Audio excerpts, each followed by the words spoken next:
So the next chapter, chapter 7, is membrane structure and function. And so in this one, we're going to talk, or this chapter talks specifically about the organelle that we just learned about, meaning the cell membrane.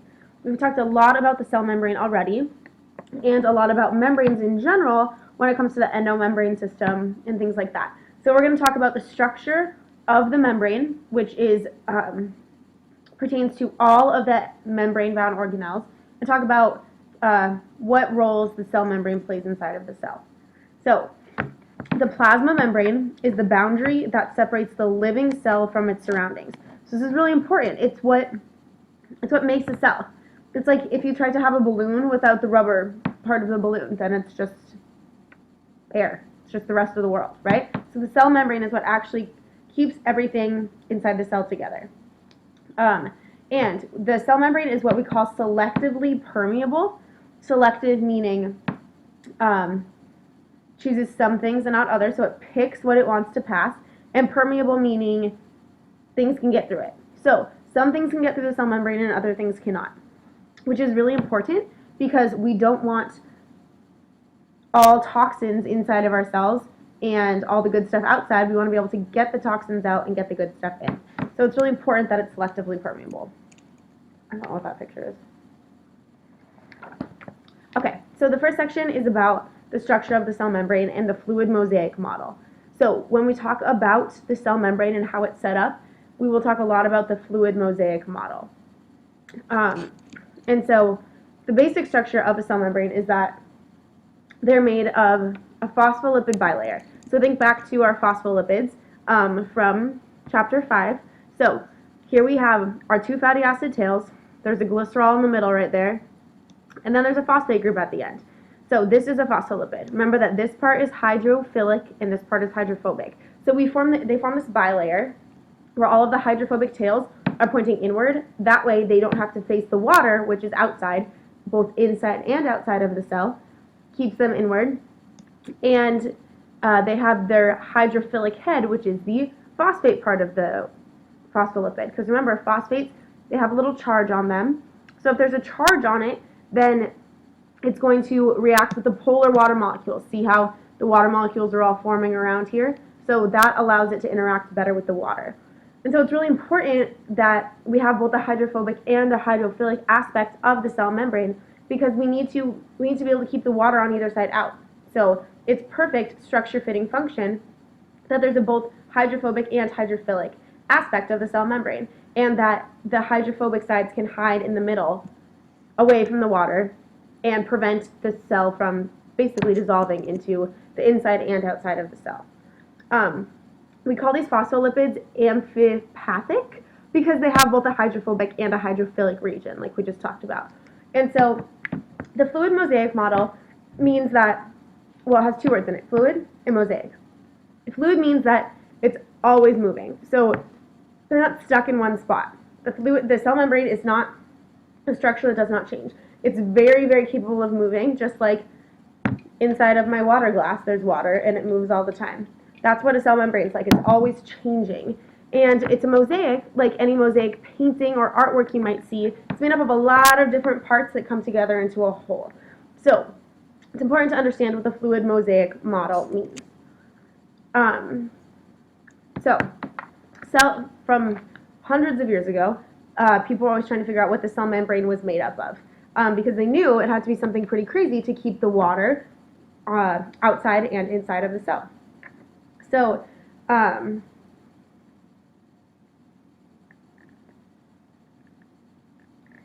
scientists have been building models of it for forever. In 1915, it was discovered that cell membrane is made up of proteins and lipids. So they looked at cell membranes from red blood cells and discovered that those were the two kinds of molecules found inside of the cell membrane. And then 10 years later, these two Dutch scientists were able to discover that it must be a phospholipid bilayer because such, quote from your textbook, such a double layer of molecules could exist as a stable boundary between two aqueous compartments because the molecular arrangement shelters the hydrophobic tails of the phospholipids from water while exposing the hydrophilic heads to water. So basically, we're capable of hiding the hydrophobic tails inside the bilayer and keeping the water-loving hydrophilic heads on the outside. And so this is what they discovered it looked like, what we were just talking about. Hydrophilic head on the outside, hydrophobic tails in the middle. And so they were thinking, so the next train of thought is, if it's a phospholipid bilayer, where are these proteins that we know must be found in the cell membrane?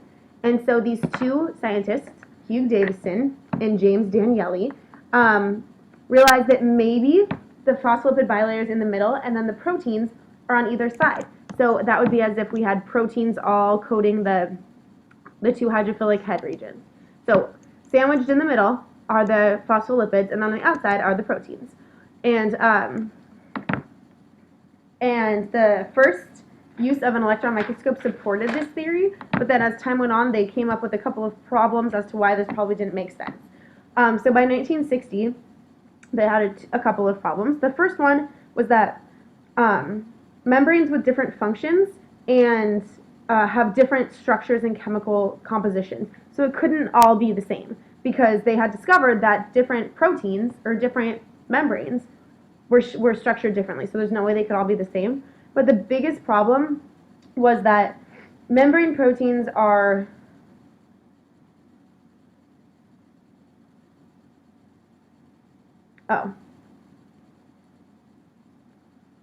sorry.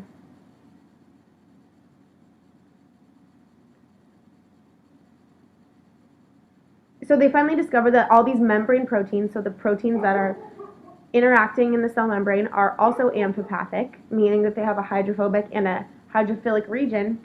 And so if these guys were all along the outside, like layer of proteins right here, layer of proteins right here, that would mean that their hydrophobic regions would be exposed to water. And so that can't happen, because the hydrophobic regions are always going to be away from water because they don't like water.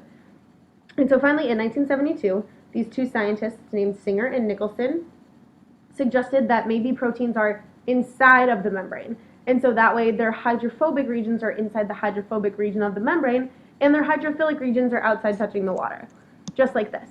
So here we have our phospholipid bilayer.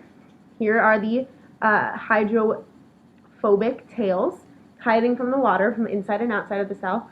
Then we have the hydrophilic head regions that coat the entire thing, so no water is ever touching the middle here. And then we have our proteins actually stuck inside the cell membrane. So out here, this is where the hydrophilic regions could be, the parts that are touching the water, and then inside are the hydrophobic regions. That way they're also hiding from the water, and they're just around other hydrophobic things. And so they finally were able to discover that this is probably the case via a kind of test called a freeze fracture, which is, do I have a picture of it? So basically, they freeze the cell membrane, and then they're able to crack it open. Kind of your textbook calls it like pulling apart the two pieces of bread from a chunky peanut butter sandwich. And so you would find pieces of peanut stuck on either side of the bread, which is what they found here. So they pulled apart the cell membrane, and they found that the inside of the extracellular layer, which is right here, extracellular means things outside of the cell. So this is the layer that is touching the outside of the cell, and this is the layer that's touching the cytoplasm, or the inside of the cell. You can see all those bumps are the proteins that are actually stuck inside of the cell membrane. And so either when you pull it apart, they're either going to be stuck on the top or on the bottom, but they're actually embedded in the cell membrane. So that was important that they found out via freeze fracture.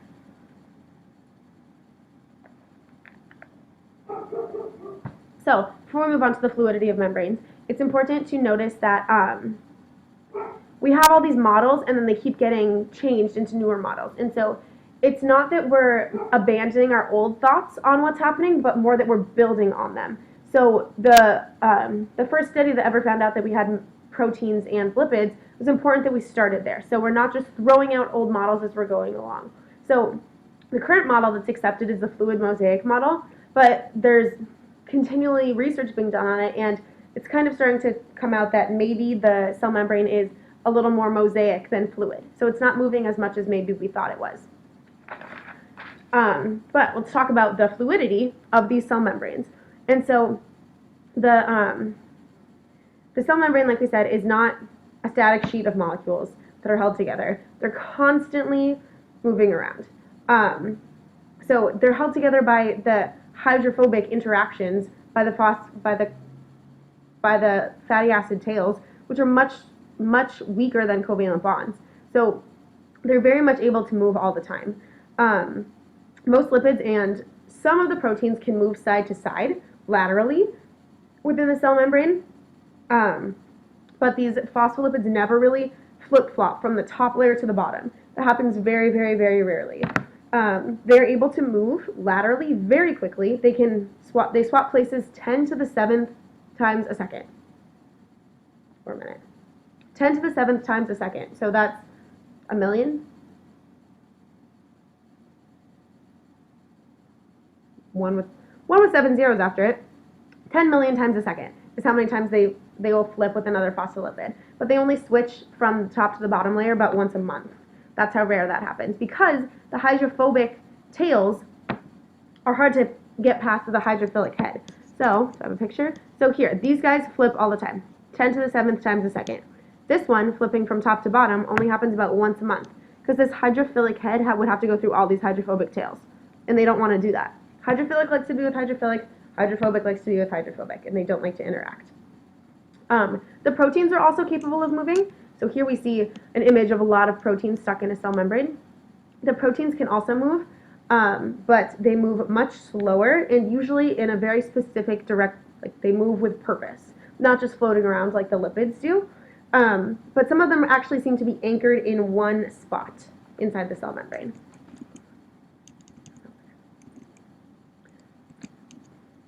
Oh, before we move on, we know that proteins can move within the cell membrane because of an experiment done by Larry Fry and Michael Edin. This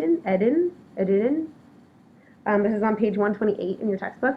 And what they did was they were trying to discover if membrane proteins could move. So they were able to stain mouse proteins differently than they could stain human proteins. So they took a mouse cell, stained pink, the proteins, and a human cell, stained purple, and they put them together. They fused the two cells. And if the proteins were stuck in one spot, you would expect that half of the sphere of the new cell would have human proteins and the other half would have mouse proteins. But they saw after an hour that the proteins were all mixed. So obviously the proteins are capable of moving just like the phospholipids. Otherwise, they would never have mixed together. Lewis never smiles. So let's talk about the actual fluidity of the cell membrane. So cell membranes are fluid. They can move around. This doesn't only mean that lipids are moving back and forth, but the cell membrane is actually it's like a fluid. It's normally about the same consistency as the oil in salad dressing. So as olive oil, that's the consistency of our cell membranes. Like anything, if they get to be cold enough, they'll stop moving and they'll freeze solid. This is just like how butter is solid at room temperature, but you can melt it, etc., etc. You can freeze olive oil even though it's a liquid at room temperature. That's what happens to our cell membranes. And the temperature at which a cell membrane will freeze depends on the kinds of lipids. Remember, or what temperature it solidifies. Remember that butter has saturated fatty acids, so it solidifies at a much higher temperature than things with unsaturated fatty acids, which freeze at a lower temperature or solidify at a lower temperature. Like I said, membranes rich in unsaturated fatty acids are more fluid than those rich in saturated fatty acids. So if you have more unsaturated fatty acids, that's better because you're not going to solidify inside of your arteries and clog them. Membranes must also be really fluid for them to work properly, because if we need to get a protein from one side to the other and our membranes are solid, it's going to be really hard to do and it's not going to be able to do its job. So it's really important that they're able to maintain their fluidity.